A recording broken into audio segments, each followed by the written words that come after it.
The phone rang at 7:30 in the morning while I was still in bed, listening to the neighborhood waking up outside the window. Dolores always called early, a habit from the days when we both worked and got up before dawn. Now that we're both retired, she still woke up with the roosters and thought everyone else should do the same. Esperanza, you wouldn't believe what I just saw. My friend's voice shook with indignation. I was walking past your Rodrigo's house, and there in the yard is a brand new red car, shiny as a toy. I sat up on the bed trying to chase away the remnants of sleep. Dolores loved to gossip, but she couldn't lie. In 40 years of friendship, I'd never once caught her lying exaggerations, yes, but not lies. What kind of car? I asked, even though my heart was starting to race. A Honda of some kind? Nice, expensive. Camila was hanging around it, wiping it down with a rag. It looks like a recent purchase. The plates are still new, shiny. I was silent, digesting what I'd heard. Just yesterday, I had been standing in line at the bank to transfer money for my son's mortgage. 3,000 pesos, almost half of my monthly pension, plus what I had saved from my job at the library. I remember the young bank clerk looking at the amount and asking me, sympathetically, if it was a mistake. That's the kind of money that's usually transferred by businessmen, not pensioners in frayed dresses. Esperanza, can you hear me? Dolores was worried. I can hear you. Thank you for telling me. What on earth is this? She wouldn't let it go. You give them money for a house and they buy cars, and not just any car but a red Honda. Do you know how much it costs? I did not know, but I guessed that a lot. In our neighborhood, you could count them on the fingers of one hand. Dolores, maybe you're mistaken. Maybe it's a neighbor's house. Come on, Esperanza. I'm not blind. Camilla washed it with her own hands and admired it. And then she bragged about it to her neighbor Rosario. She said she'd have a comfortable ride to work. After Dolores hung up the phone, I sat on the edge of the bed for a long time, looking out the window. Outside the window, another hot day in Guadalajara was slowly unfolding. A neighbor's rooster crowed, a dog barked, garbage men rattled their cans, an ordinary morning in our poor neighborhood where people worked hard to make ends meet. And I thought about the time 3 years ago when Rodrigo had come to me with a request. I remember that day in detail. It was hot August and I was watering the flowers on the veranda when I saw his old car pull up. His son and Camila got out of it, both dressed up as if they were going on a date.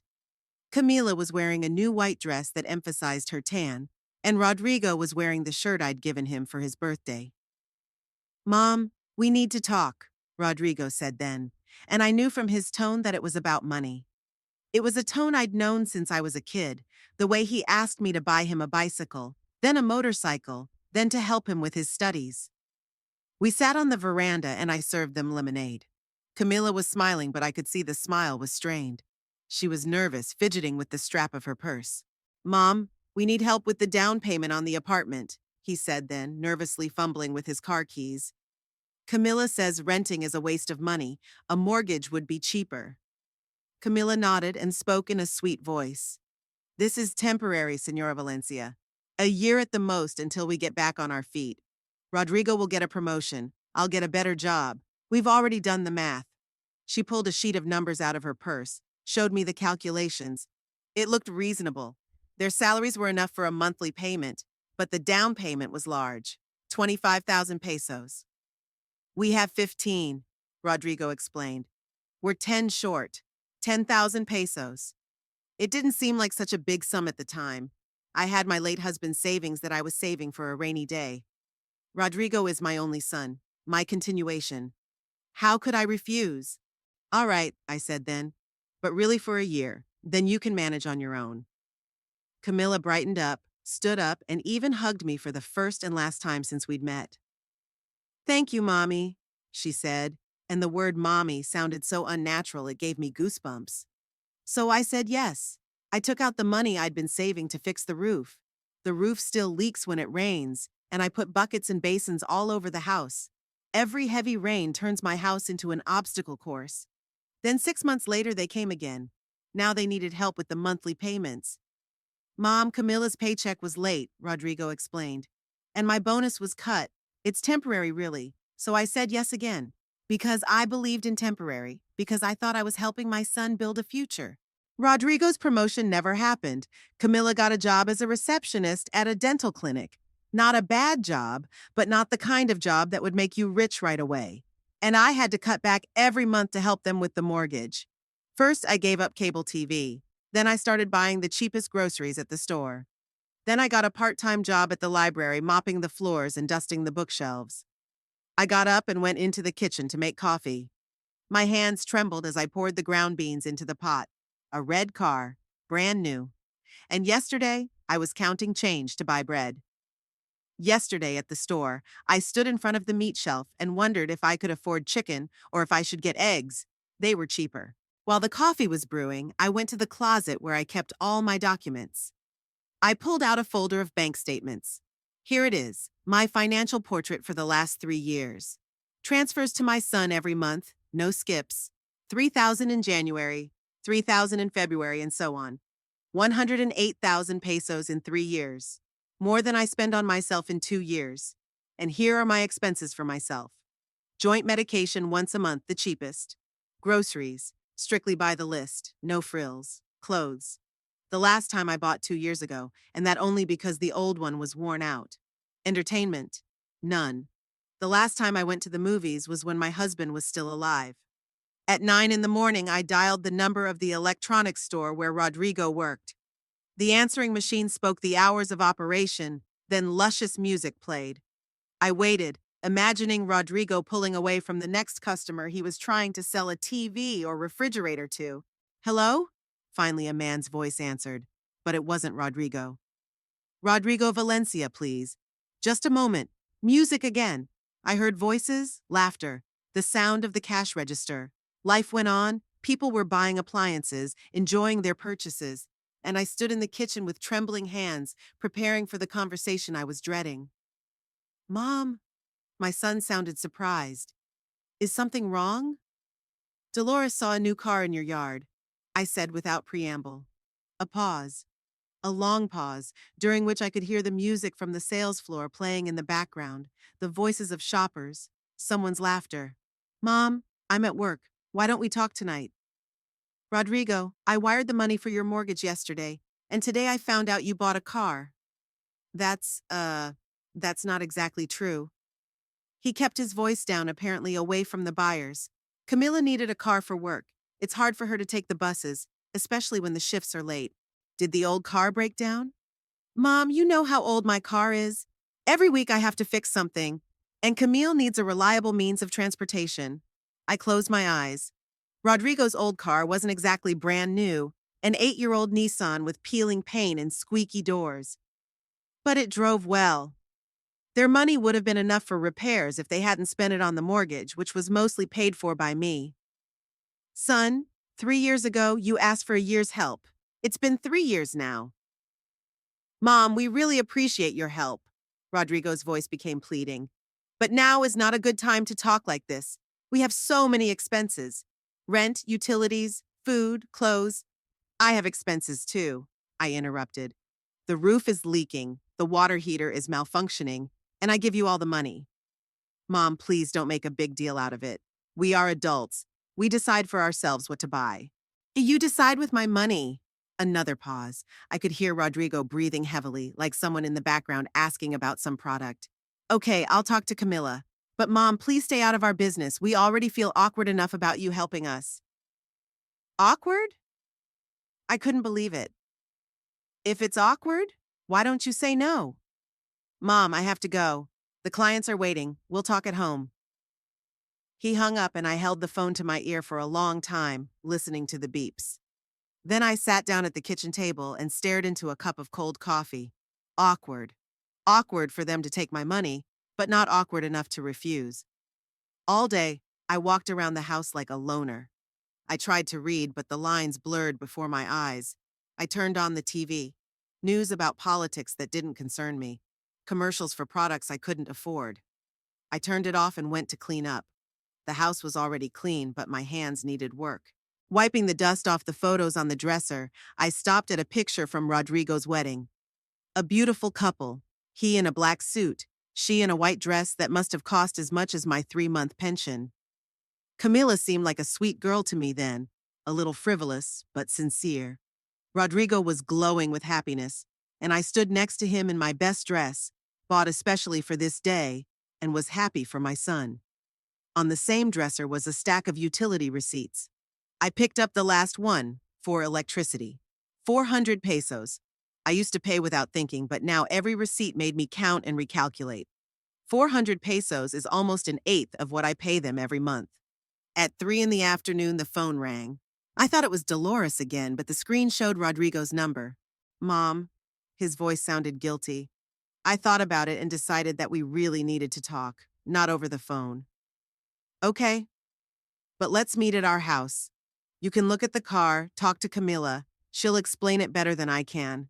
I was going to say I'd prefer to meet at my place, on neutral territory. But I realized Rodrigo was right. This is about their family, their home, their decisions. What time?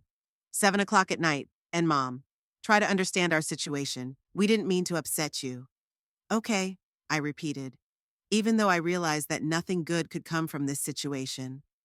After the conversation, I went to the bedroom and stood in front of the closet for a long time, choosing what to wear. Silly, of course, but I wanted to look dignified. Not like a poor relative asking for alms, but like a woman who had the right to know where her money was going. I chose a dark blue dress, not new, but neat. She combed her hair and painted her lips with the lipstick she had bought last year. She looked at herself in the mirror and saw a tired woman in a cheap dress, but with a straight back and a determined look. At 7:30, I left the house. It was a 20-minute walk across the neighborhood to Rodrigo's. I used to take the bus to them, but now I was saving even the fare. I walked slowly, thinking about the conversation I was about to have. What do I want to tell them? That I want my money back? That I won't help them anymore? Or do I just want them to understand that I have needs too? The neighborhood where Rodrigo and Camilla lived was much nicer than mine. New houses, well-maintained yards, expensive cars in the driveway. People lived here with good salaries, a stable future. And my son and daughter-in-law were among them now, thanks in large part to my money. They bought a 2-story house with a small garden. Beautiful. Modern. It had a 20-year mortgage, but with my help, they were paying it off faster. I stopped at the gate and looked at the red Honda in the yard. The car was really beautiful, shiny without a scratch. I could see the leather seats in the cabin, the modern dashboard. I had only seen such a car in TV commercials. It's beautiful, isn't it? I heard a voice behind me. I turned around. Camilla was standing at the front door smiling, but her smile was strained. Very much so, I replied. Come in, Mom. Rodrigo is already home. Mom. She only called me Mom when she needed something from me. The rest of the time, I was Señora Valencia. The house looked even better inside than it did outside. New furniture, a big TV, air conditioning in every room. There were paintings hanging on the walls, not reproductions, but real paintings in expensive frames. Rodrigo met me in the living room. He kissed me on the cheek, helped me take off my cardigan. What's up, Mom? How was work at the library? Fine, I answered briefly. Camila brought coffee and cookies. We sat down in the living room, me in an armchair, them on the couch across the hall, like an interrogation. Mom, I want to explain to you the situation with the car, Rodrigo began. Explain. My old car is really living out its last days. Last week it broke down in the middle of the road. I had to call a tow truck. How much did it cost to fix it? 2,000 pesos, but the mechanic said it was a temporary solution. In a month or two, something will go wrong again. 2,000 is less than I'm paying them for the mortgage. But I didn't say anything. And Camilla, my son continued, it's really hard for Camilla to take the buses to work, especially when it's late shifts or weekends. The buses don't run well, Camilla said. And cabs are expensive every day. A month's cab fare was more than the car loan payment. How much does this car cost? I asked. Rodrigo and Camilla looked at each other. 300,000, the son finally said. But we borrowed it for 5 years. The monthly payment is 2,000 pesos. I did a quick calculation in my mind. 2,000 a month is 2/3 of what I'm putting toward the mortgage. Down payment? 15,000. 5 months of my transfers. Where'd you get the money for the down payment? I got a bonus at work, Camilla said. For good performance, 15,000 pesos. And you spent that money on a car instead of using it to pay off the mortgage early? There was silence. Camilla nervously tugged at the hem of her blouse. Rodrigo stared at the floor. Mom, the son said at last, we're paying the mortgage on schedule, no late fees, no penalties. And we really needed the car. Needed it or wanted it? Needed, Camilla said sharply. You have no idea what it's like to depend on public transportation, to be late for work because of traffic jams, to jostle on buses with strangers. I looked at her and I thought, I've been riding buses all my life. I still do. And I don't see anything wrong with it. Camilla, I said calmly, did you know that I work part-time as a janitor at the library to help you with your mortgage? She looked away, embarrassed. I know, and we're very grateful. Grateful enough to spend the premiums on cars? Mom, Rodrigo intervened. It's our money. We have the right to decide how we spend it. You do. But as long as I'm helping you with the mortgage, I have a right to know why you can't do it yourself. We can handle it, Camilla said. It's just easier with your help. Easier. It's easier for them to live on my money, and it's harder for me to live without it. Rodrigo, I said, looking straight into my son's eyes. When you asked for help 3 years ago, you promised that it was only temporary, a year at the most, and you'd be back on your feet. We are back on our feet, Mom. We have stable jobs. We live in our own house. You're living on my money. Not just yours. Camilla got mad. We pay most of the mortgage ourselves. You only help partially. Partial is 3,000 pesos a month, 108,000 over 3 years. The figure hung in the air. Camilla turned pale. Rodrigo swallowed. Mom, the son said quietly, we didn't ask you to count. And I didn't ask you to spend my money on cars. We sat in silence. I drank the cooled coffee and thought about how cozy I used to feel in this house. Rodrigo was always happy to see me. Camilla smiled. We talked about plans, about the future. But now I felt unwelcome. What do you want from us? Camilla finally asked. Honesty, I answered. If you want my help, then be honest with me. Don't buy expensive cars and then say you don't have enough money. We never said there wasn't enough money, Rodrigo objected. Then why am I paying your mortgage? Because you want to, Camilla snapped. Son, I'm tired, I said at last. I'm 64 years old. I work as a janitor to help you, and you're buying cars. Mom, no one is forcing you to work. You chose it. You chose to help your son, and your son chose to spend money on cars. That's not fair. Rodrigo's voice became harsh. We didn't ask you to help us. You offered, because you asked. Okay, Mom, what do you want me to say? That we're going to give you all the money back? That we're going to refuse your help? What I want to hear is that you understand that if you take my help, you have to consider that I have needs too. We do. But we can't live like we have to go through every purchase with you. Every purchase, no. But something this expensive, yes. Why are you making up problems? Camilla was clearly losing her temper. You offered to help, we agreed. Where's the problem? The problem is that the help was temporary. It's been 3 years. So what, you have an expiration date on a mother's love? That hit me right on target. I felt my cheeks blush. Camilla, Rodrigo said sharply. You've gone too far. What did I say wrong? The daughter-in-law turned to her husband. Your mother counts the money she gives her son. Is that normal? Mom is right, Rodrigo said suddenly.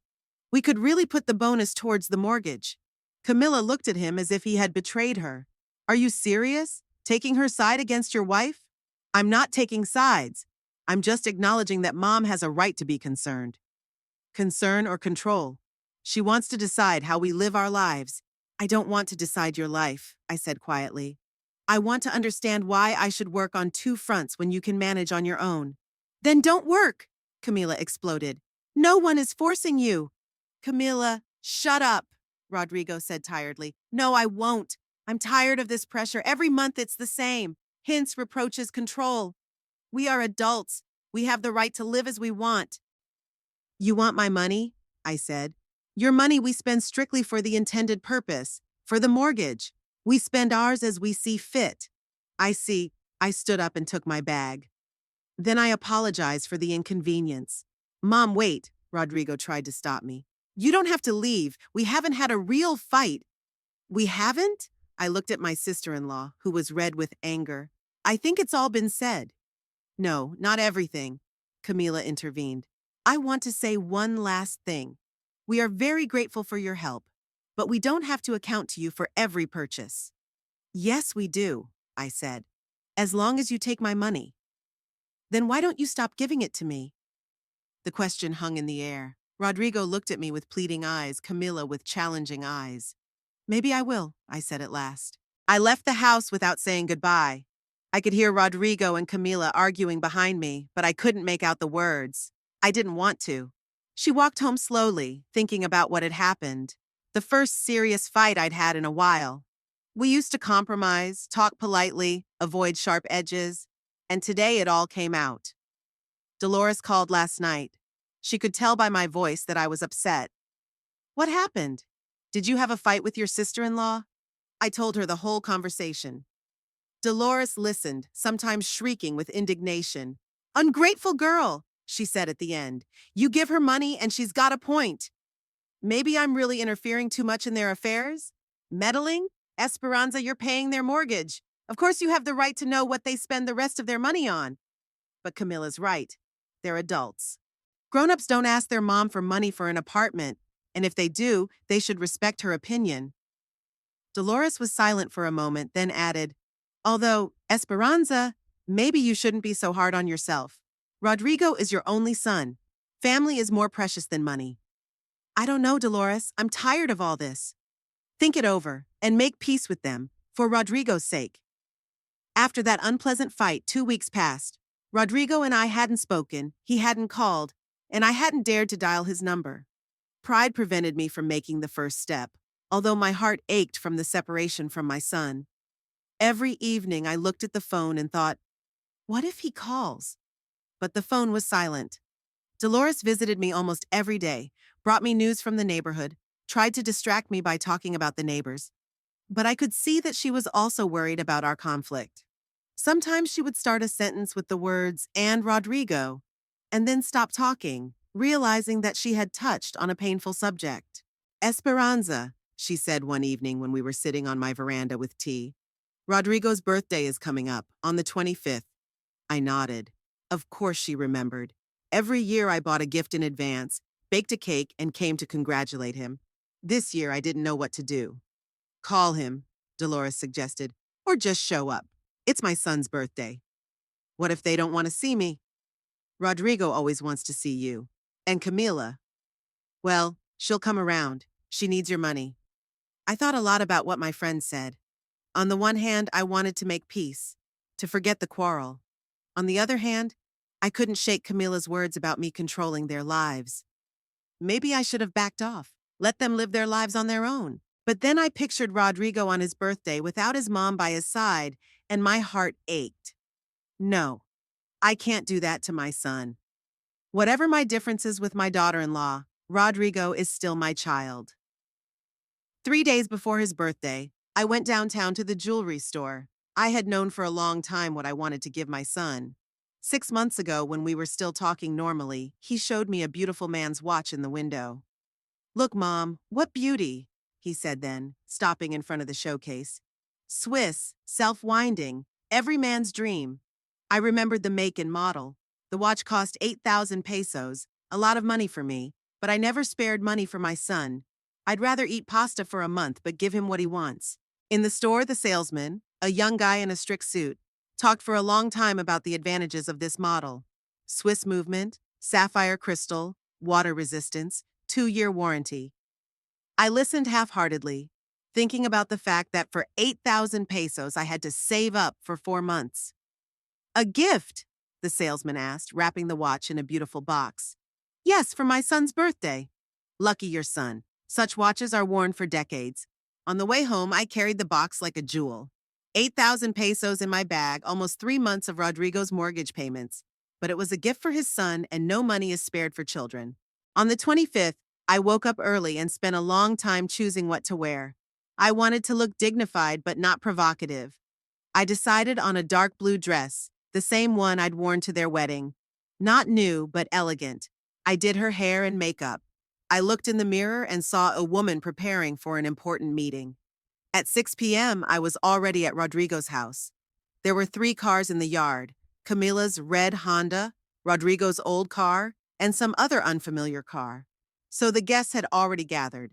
There was music and laughter coming from the house. I stood at the gate, gathering my courage.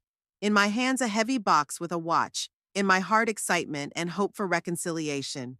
Maybe it would all work out. Maybe Camila would realize she was wrong. Rodrigo himself opened the door for me. He was wearing a new shirt, looking festive and happy. When he saw me, his face lit up with a smile. "Mom!" He hugged me tightly. "I was so hoping you'd come." "Of course I did. It's your birthday." "Come in, come in. We have guests, but not many. Camila's colleagues from the clinic and the neighbors, Rosario and her husband. There were really 7 people in the house. I only knew Rosario, a complete neighbor who loved to gossip. The rest were strangers, young men, Camila's co-workers, all dressed up, glasses in hand, chatting animatedly. Camila stood by the table, pouring wine. When she saw me, she nodded demurely. "Good evening, Mrs. Valencia." "Good evening, Camila. Happy birthday, Rodrigo." I handed my son the box. He took it curiously, shook it. "What is it?" "Open it." Rodrigo carefully removed the wrapping, opened the box. When he saw the watch, he gasped. "Mom, it's the same one. The one I showed you in the window." "It's the same one. But it's expensive." "Not so expensive for a favorite son." Rodrigo put on the watch, twisted his wrist, admiring it. The guests surrounded him, looking at the gift, praising my choice. I felt proud. My son is happy. That's the main thing. "It's a beautiful watch," said one of Camila's colleagues, a girl of about 25. "It must be expensive, right?" 8,000, Rodrigo answered without thinking. There was a short pause. The guests looked at each other. The sum was indeed serious. "Wow," someone said. "Generous mom." I noticed that Camila's lips tightened. Apparently, she didn't like that all the attention was on me and my gift. "Sit down at the table," she said louder than usual. "Let's celebrate." The table was set richly.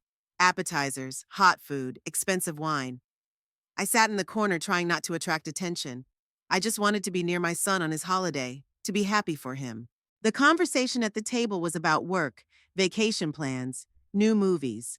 I listened silently, occasionally answering questions. The young people were friendly, but I could feel the difference in age and interests. Camilla had drunk quite a bit of wine. It was noticeable in her behavior. She started talking louder, gesticulating more, laughing more often. At first, it just looked like a celebratory mood. But gradually, I realized that my daughter-in-law was getting drunk. "Did you know," she said, turning to the guests, "that Senora Valencia is helping us with the mortgage?" I felt the color flood my face. Why would she say that in front of strangers? "That's nice," Camila's co-worker replied. "Family support is important." "Yes, very important," Camila continued, refilling her wine. "Sometimes, though, support turns into control." Rodrigo twitched, looked at his wife warningly. Camila, what?" She turned to her husband. "Am I saying something wrong? Maybe we shouldn't do it in front of the guests?" "Why not?" Camila was getting louder and louder. "We're adults. We can discuss family matters. Right, Mrs. Valencia?" I remained silent, feeling the situation spinning out of control. The guests looked at each other, clearly uncomfortable. "You know," Camila continued, turning to the table, "we can't buy a car because Senora Valencia thinks it's a waste of money." "Camila, that's enough," Rodrigo said quietly. "What am I saying?" The daughter-in-law waved her hands. "It's the truth. We can't spend our own money freely because Rodrigo's mother counts our purchases." The guests were silent, looking at their plates. Rosario listened with interest. For her, it was a source of future gossip. Camila's colleagues looked embarrassed. "Camila," I tried to intervene. "Can we not talk about this now?" "When will we?" She turned to me. "When you decide it's time?" "I never decide for you. I'm just giving you my opinion." "Opinion!" Camila slammed her hand on the table. "You call that an opinion? When you say we shouldn't buy a car?" "I was saying we should take care of the mortgage first." "The mortgage is fine. We're making our payments on time." "With my help, you're paying it." "So what? We didn't force you to help." Rodrigo got up from the table. That's enough. Camilla, you're drunk. Mom, let's not spoil the party. I'm not drunk, Camilla shouted. I'm just tired of not talking. I'm tired of being controlled. She turned to the guests again. Can you imagine what it's like to live under constant surveillance? Every purchase to discuss, every expenditure to justify? Camilla, please, Rodrigo said pleadingly. No, she stood up, swayed. Enough! I will say everything! Camilla looked directly at me, and in her eyes I saw open hostility. You know what, Mrs. Valencia? Nobody invited you to this party at all. The silence in the room became ringing. Everyone froze, even Rosario stopped chewing. Camilla! Rodrigo screamed. Camilla, what? The daughter-in-law waved her hands. This is our home, our party, and she came here with her claims. It's my son's birthday, I said quietly. So what? That doesn't give you the right to spoil our mood. Get out of here. Camilla, you're going crazy. Rodrigo grabbed his wife's arm.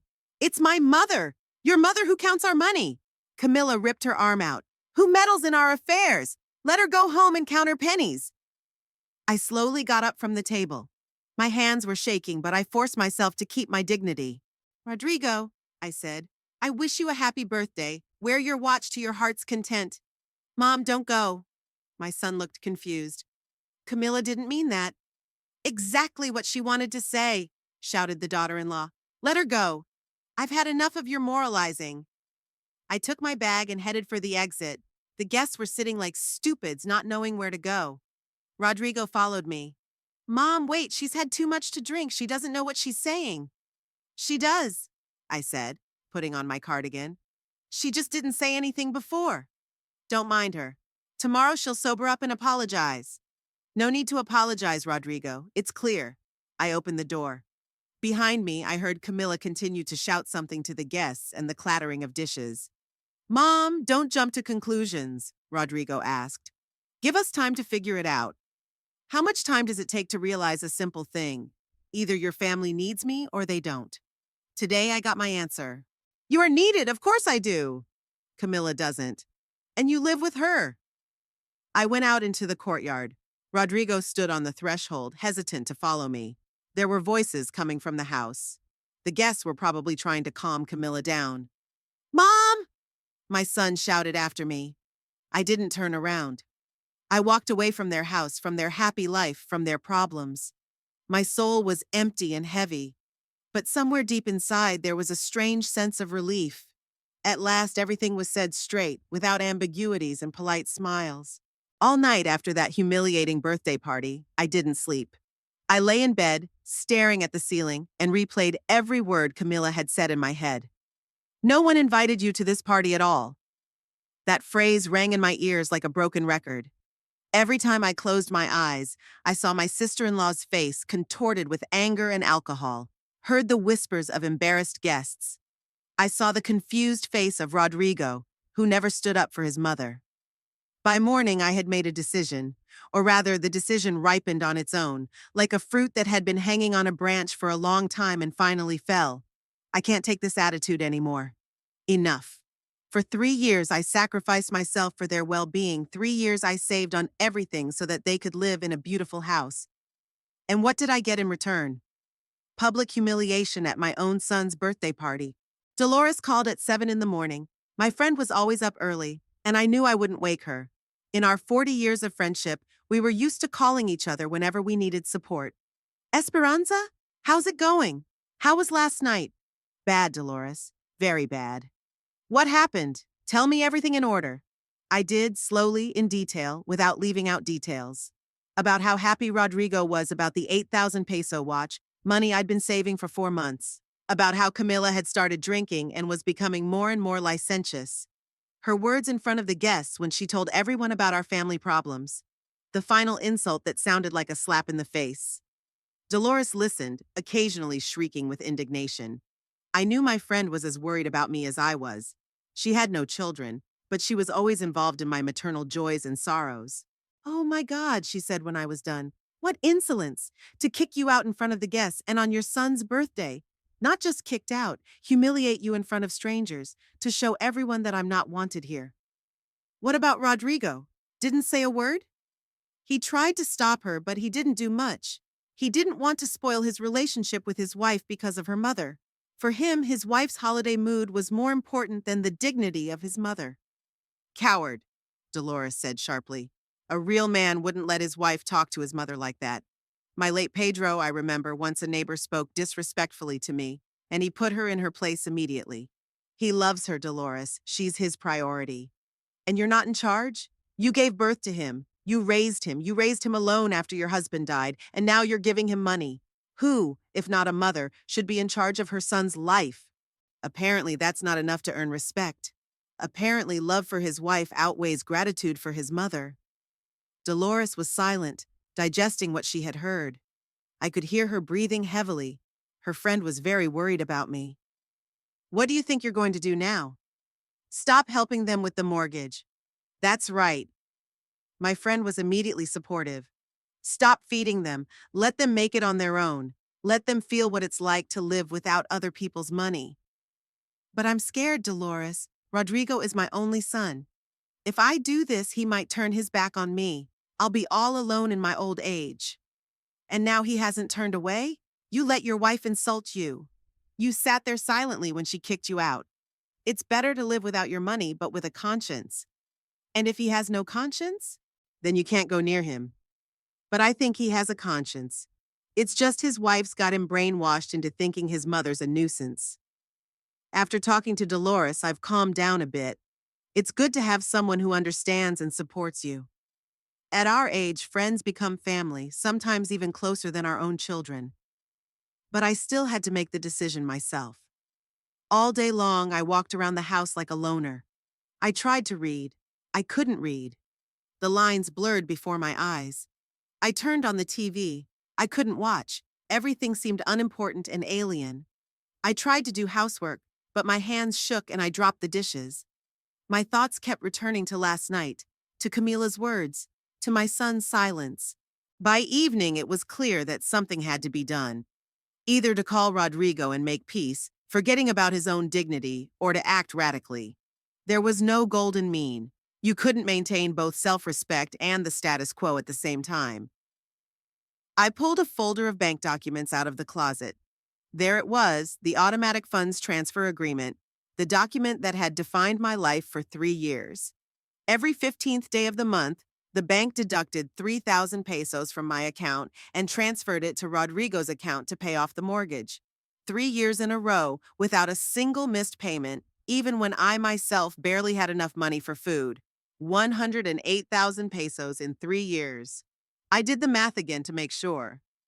Yes, that's exactly how much. That's more than I spend on myself in 2 years. That's almost a year's salary at my job at the library. It's money that could have been used to buy a decent car or make major home improvements. And what have I gotten in return? Humiliation from my daughter-in-law, my son's indifference, my status as an unwanted guest in their home. Guilt for every purchase I made, for every peso I spent on myself. I remembered how Rodrigo had come to ask for help 3 years ago. He had been so sincere then, grateful. He promised it was temporary, a year at the most. Said he understood what a sacrifice it was for me. Camila was nice and grateful too, even called me mommy. What's changed over the years? Have they gotten so used to my help that they no longer appreciate it? Or have they always treated me like a cash cow, just hit it better before? Dolores called again in the evening. How's it going? Have you decided anything? I'm going to the bank tomorrow. I'll cancel the automatic payment. That's right. It's time for them to grow up. It's time they realize that money doesn't grow on trees. I'm afraid, Dolores. What if Rodrigo turns his back on me? What if Camila forbids him to speak to me? Esperanza, listen to me carefully. You're afraid of losing your son, but you've already lost him. Yesterday, he chose between you and his wife, and he chose her. What else do you have to lose? Her friend's words were harsh but fair. Indeed, what have I got to lose? My relationship with my son is already ruined. I'm wasting money on people who don't respect me. I lose my self-respect every day, every time I say nothing in response to their attacks. Maybe you're right, I said. Of course I'm right. And you know what? I bet he'll be apologizing to you in a week, when the bank calls, when the fines are assessed. And if he doesn't? Then he ain't your son. Not in blood, but in spirit. A son doesn't let his mother suffer for his own comfort. I awoke this morning with a clear head and a firm resolve. I put on my best dress, the dark blue one I wore to my birthday party. I put on makeup, combed my hair, even spritzed on some perfume. I wanted to look dignified on the big day, the day I would regain control of my own life. The bank was in the center of town, in a beautiful old colonial building. I traveled there by bus. I'd spent the fare. I wasn't saving any money. Today was a special day, and petty savings seemed inappropriate. The bank was crowded, as it always was on weekdays. Lines, bustle, the voices of customers and employees. Some complained about the high interest rates. Others were happy about the approved loan. I took a coupon and sat down to wait. I looked at the people around me and thought that each of them is solving their financial issues. Some are taking out a car loan. Some are opening a deposit for their grandchildren. Some, like me, are canceling payments. My number was called a half hour later. I went to the window where a young girl in a strict suit was sitting. She looked professional but friendly. "Good afternoon. How can I help you?" "I'd like to cancel the automatic payment. Here's the paperwork." I handed her the contract and my passport. The girl scrutinized the papers, checked something in the computer. "Automatic transfer to the account of Rodrigo Valencia, your son?" "Yes. Can I ask why it was canceled?" "Personal reasons." The girl nodded, not insisting on details. Apparently, she'd seen a lot of family drama in her years at the bank and knew not to get involved in other people's business. "All right, but I must warn you, the next payment is scheduled for the day after tomorrow, the 15th. If we cancel the automatic transfer today, the payment won't come through. It could cause a default on the loan." "I understand. Delinquency will result in penalties. The penalty is 1% of the payment amount for each day of delay. In case of long delinquency, the bank has the right to demand early repayment of the entire loan. This is not my problem, but the borrower's."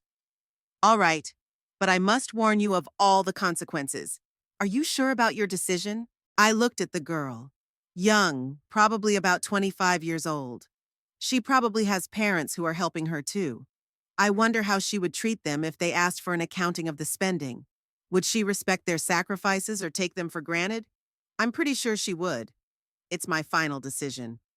"Then fill out an application to cancel the automatic payment." The girl handed me the form. I read each line carefully, filled it in neatly. Name, account number, the reason for canceling. At the client's personal request. I signed it with a firm hand, without hesitation. "There, done. Thank you. Cancellation will take effect from today. You'll receive an SMS confirmation within the hour." "Is there a notification sent to the recipient?" "No, not automatically. He'll know about the cancellation when the payment doesn't arrive on the due date." "Okay." I got up, gathered my documents. The girl looked at me with curiosity. Apparently, she was interested in what kind of family drama was behind the canceled payment. But professional ethics did not allow me to ask unnecessary questions. "Good day," she said. "Thank you for your help." As I left the bank, I felt a strange sense of relief. It was as if I'd lifted a heavy weight off my shoulders that I'd been carrying for 3 years. It was like stepping out of a stuffy room and into the fresh air. Now I'll have 3,000 pesos every month. I can fix the roof that's been leaking for 2 years. Buy a new water heater instead of the one that goes dead in the middle of the shower. Allow myself occasional meat instead of eggs, fruit instead of bread. On the way home, I stopped at the grocery store. I stood at the meat department for a long time, choosing between chicken and beef. In the past, I always chose the cheaper one, counting every peso. Today, she got good beef. It might be expensive, but tomorrow she wouldn't have to cut back on food for the sake of someone else's mortgage. Dolores called me at home. "How's it going? Did you do it?" "I did it, canceled the payment." "How's that feel?" "It's weird. I'm relieved, but I'm scared. Like I've crossed a bridge that I burned behind me." "It's normal. I mean, you've been a forgiving, giving mom for 32 years. It's hard to adjust to new ways of doing things." What if I'm wrong? What if Rodrigo really loves me, but just doesn't know how to show it? Esperanza, love is measured by actions, not words. What actions have you seen from him lately? I wondered. Really, what have you seen? Rodrigo hadn't come to me for a long time, hadn't called me for no reason, hadn't been interested in my affairs. All our communication had been reduced to the mortgage and the problems associated with it. He didn't see me as a mother, but as a source of funding. No, I answered honestly. You see. And as for Camila, she showed her true colors last night. She speaks the truth when she's drunk. Maybe. She does. And you know what? I bet he'll be apologizing to you in a week, when the bank starts calling.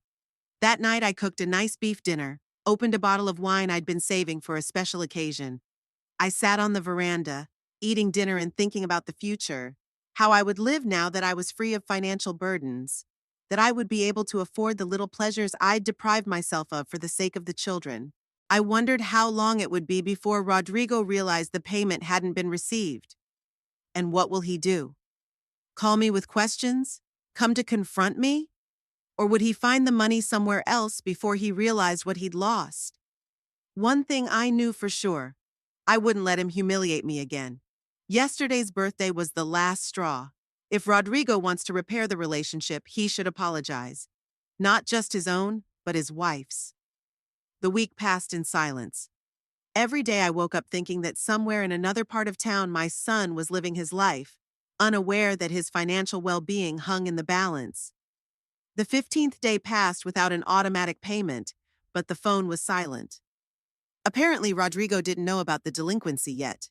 For the first time in 3 years, I felt truly free. In the morning, I didn't have to count the money left over from my son's transfer.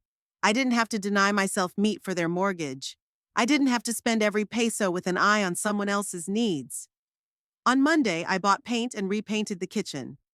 On Tuesday, I called a handyman to fix the water heater. Wednesday, I let myself buy a new dress.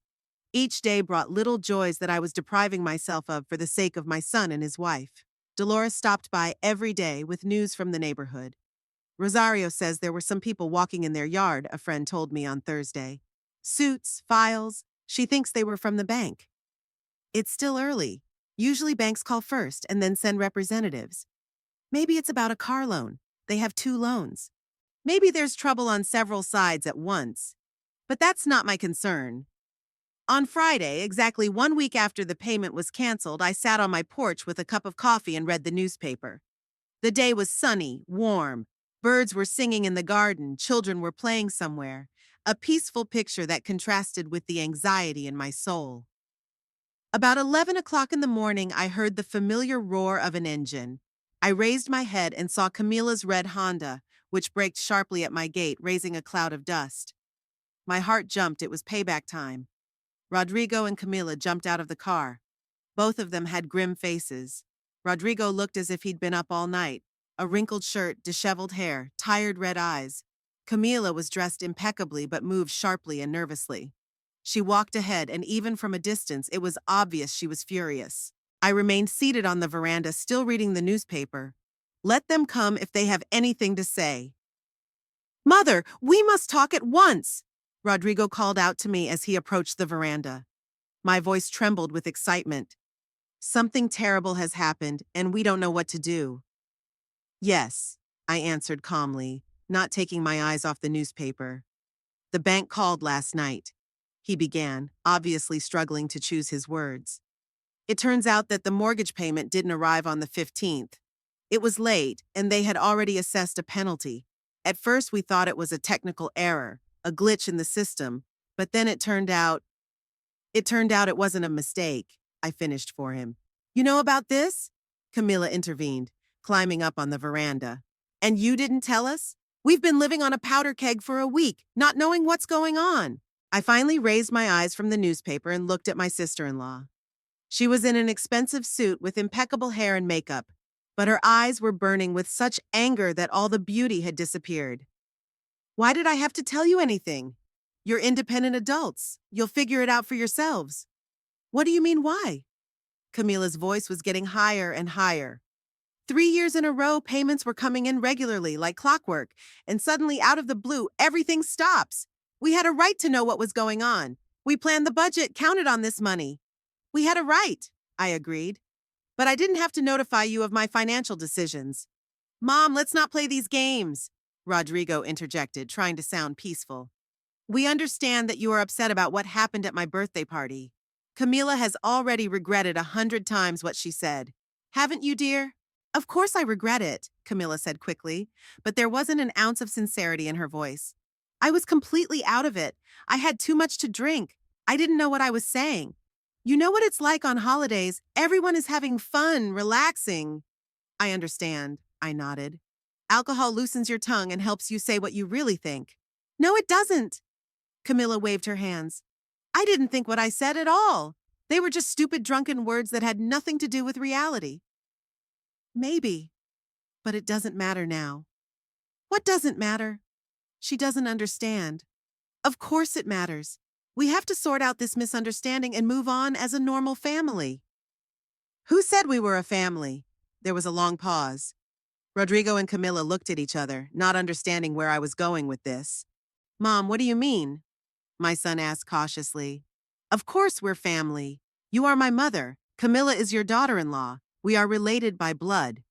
Families respect each other, Rodrigo. Families take care of each other, support each other in times of need. What happened at your birthday party was a public humiliation, not a family affair. But I apologized, Camilla exclaimed. How many times do I have to apologize? What do I have to do to make you forgive me and forget this stupid incident? You don't have to do anything. I've already decided everything for you. Decided what? Rodrigo was frightened. That I won't help you with the mortgage anymore. The words fell like a stone into the water. Camilla turned pale. Rodrigo clutched his head. Mom, you can't do this, spoke the son, his voice becoming desperate. You realize that without your help, we simply cannot cope. We have obligations to the bank, monthly payments that we can't cover with our own income. I have obligations too, to myself. What obligations? Camilla didn't understand. To preserve my dignity and not allow myself to be humiliated. What does dignity have to do with it? The daughter-in-law exploded. This is about our home. It's about our future. It's about us being on the street. You want to ruin our lives over one stupid drunken argument? Not because of a fight. Because that fight showed me how you really feel about me. Our attitude? Camilla was shocked. We love you. We respect you. Appreciate everything you do for us. Have we ever shown otherwise? We have. A week ago, when you kicked me out of the house and called me an intruder. How many times do we have to go back to this? Camilla was beginning to lose her patience. I was drunk. People in that state say things they can't remember. Rodrigo wasn't drunk. And what did he do when you insulted me? The son lowered his head, unable to find the words to justify himself. He tried to stop me, Camilla said weakly. Asked me not to spoil the party. He tried very weakly. Much weaker than one would expect from a man whose mother was being publicly insulted in her own home. Mom, I didn't want to make a big scandal on my birthday, Rodrigo muttered. In front of the guests, you know? I thought that later, when everyone calmed down, we would discuss everything calmly in the family circle. It's been a week. Did you call me? Come to visit?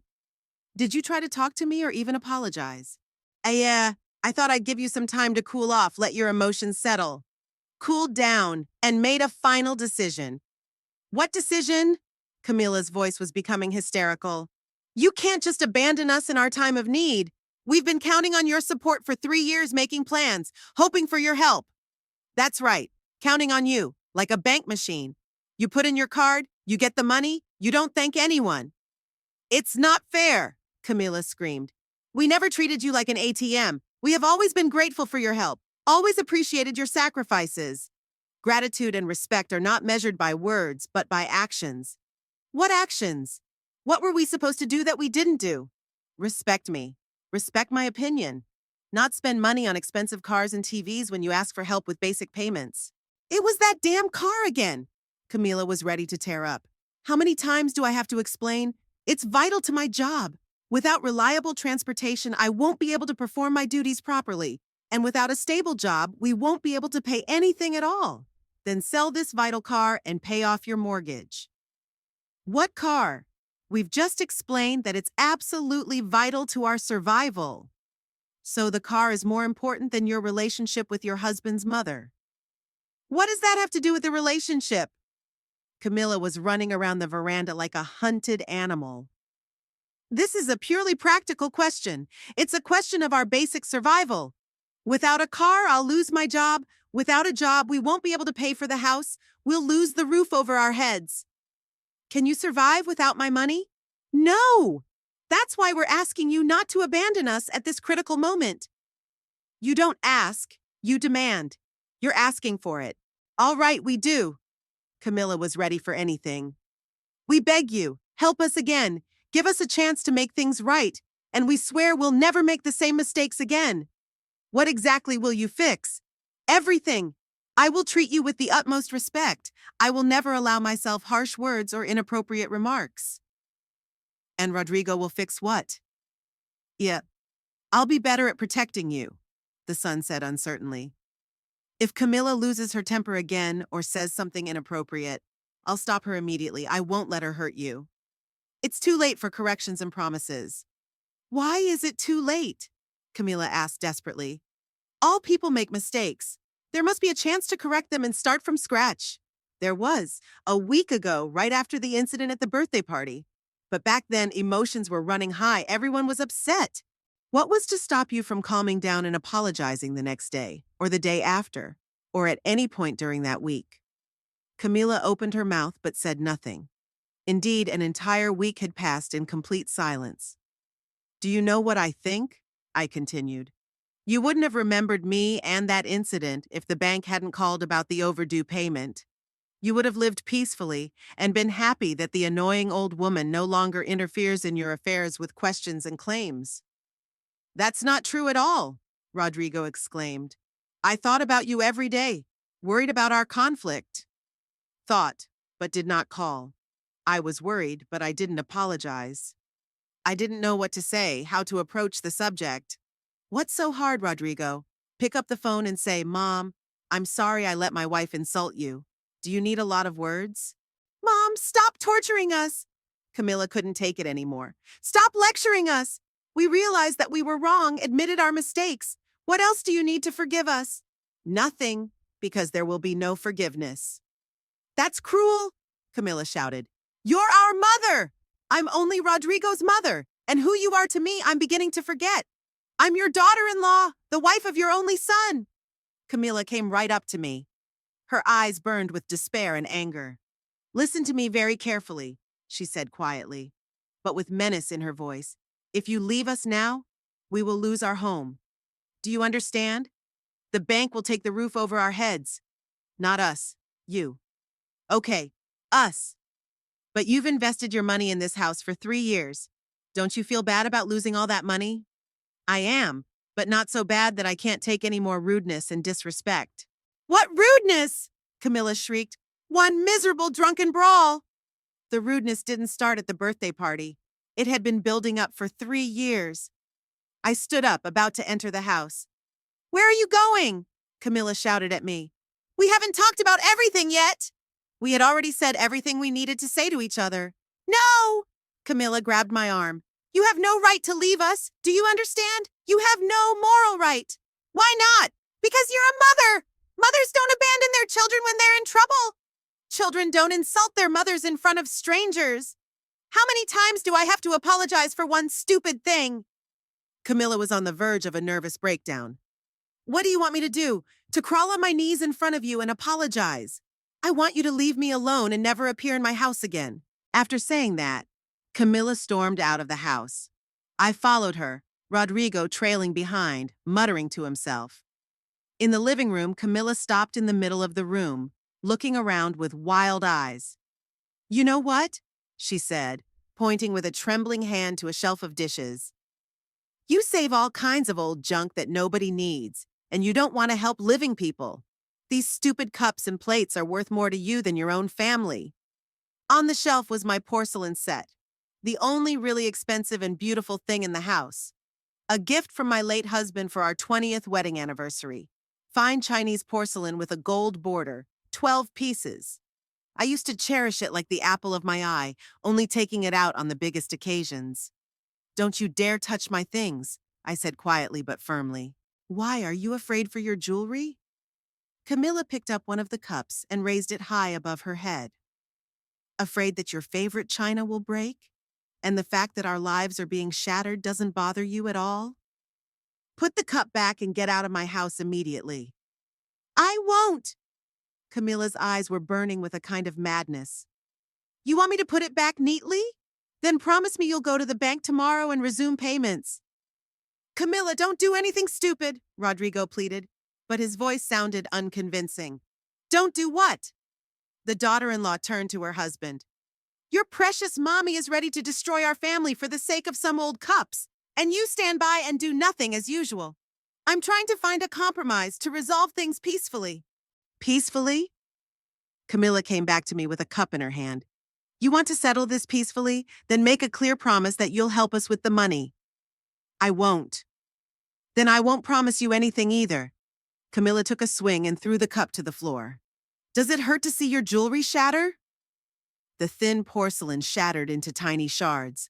The sound was sharp, like a gunshot in the silence of the room. Camilla, Rodrigo gasped, but didn't even move to stop her. Camilla, what? The daughter-in-law was already reaching for the next cup. Let your mommy choose whether she wants the dishes or you and me. I'm choosing the dishes, I said calmly, not even a waver in my voice. What did you say?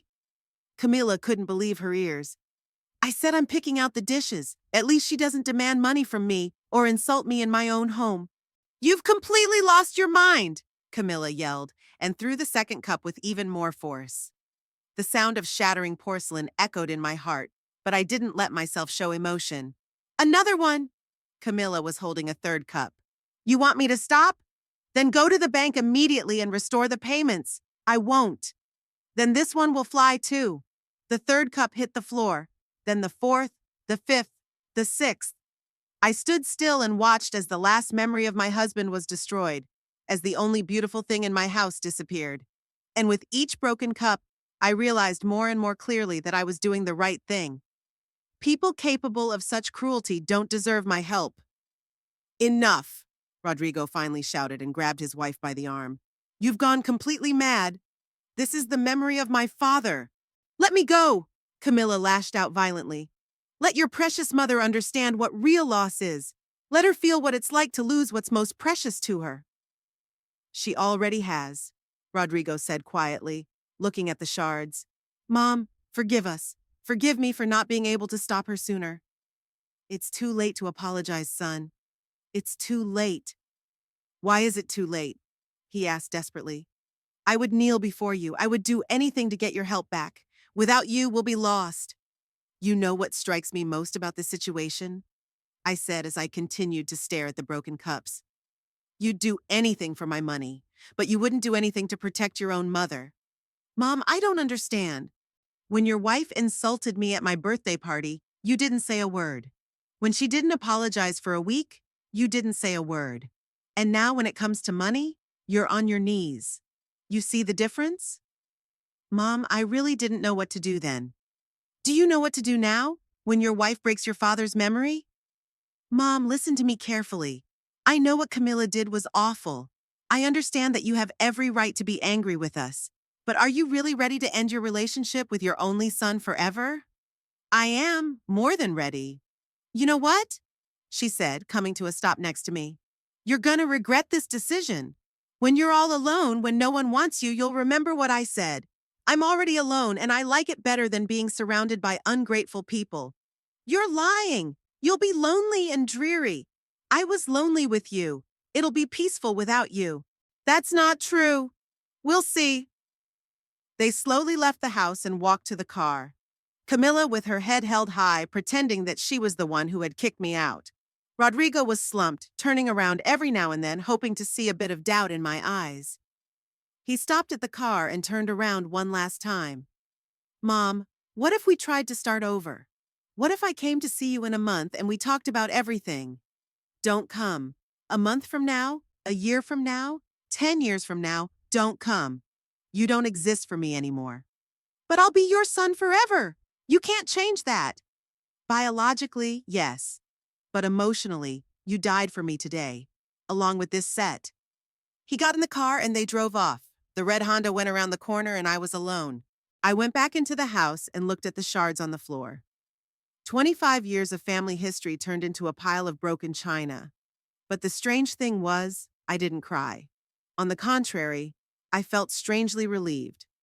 I picked up a broom and started sweeping. Each shard was like a piece of a past life, a past Esperanza who had put up with everything for the sake of family peace. Now that Esperanza was dead, a new one was born, free, independent, owed nothing to anyone. I finished cleaning up and threw the shards in the trash. Along with them, I threw away the last illusions of marital happiness. Then I sat on the veranda with a cup of tea and looked at the setting sun. Life goes on. My new life, without constant worries about other people's debts, without humiliation from ungrateful relatives, without the need to justify every penny spent on myself. Outside the window, the trees were quietly rustling, children were playing somewhere, dogs were barking. The usual life of the neighborhood, where people work, raise children, dream of better things. And I thought about waking up tomorrow in a new world. A world where I would finally live for myself.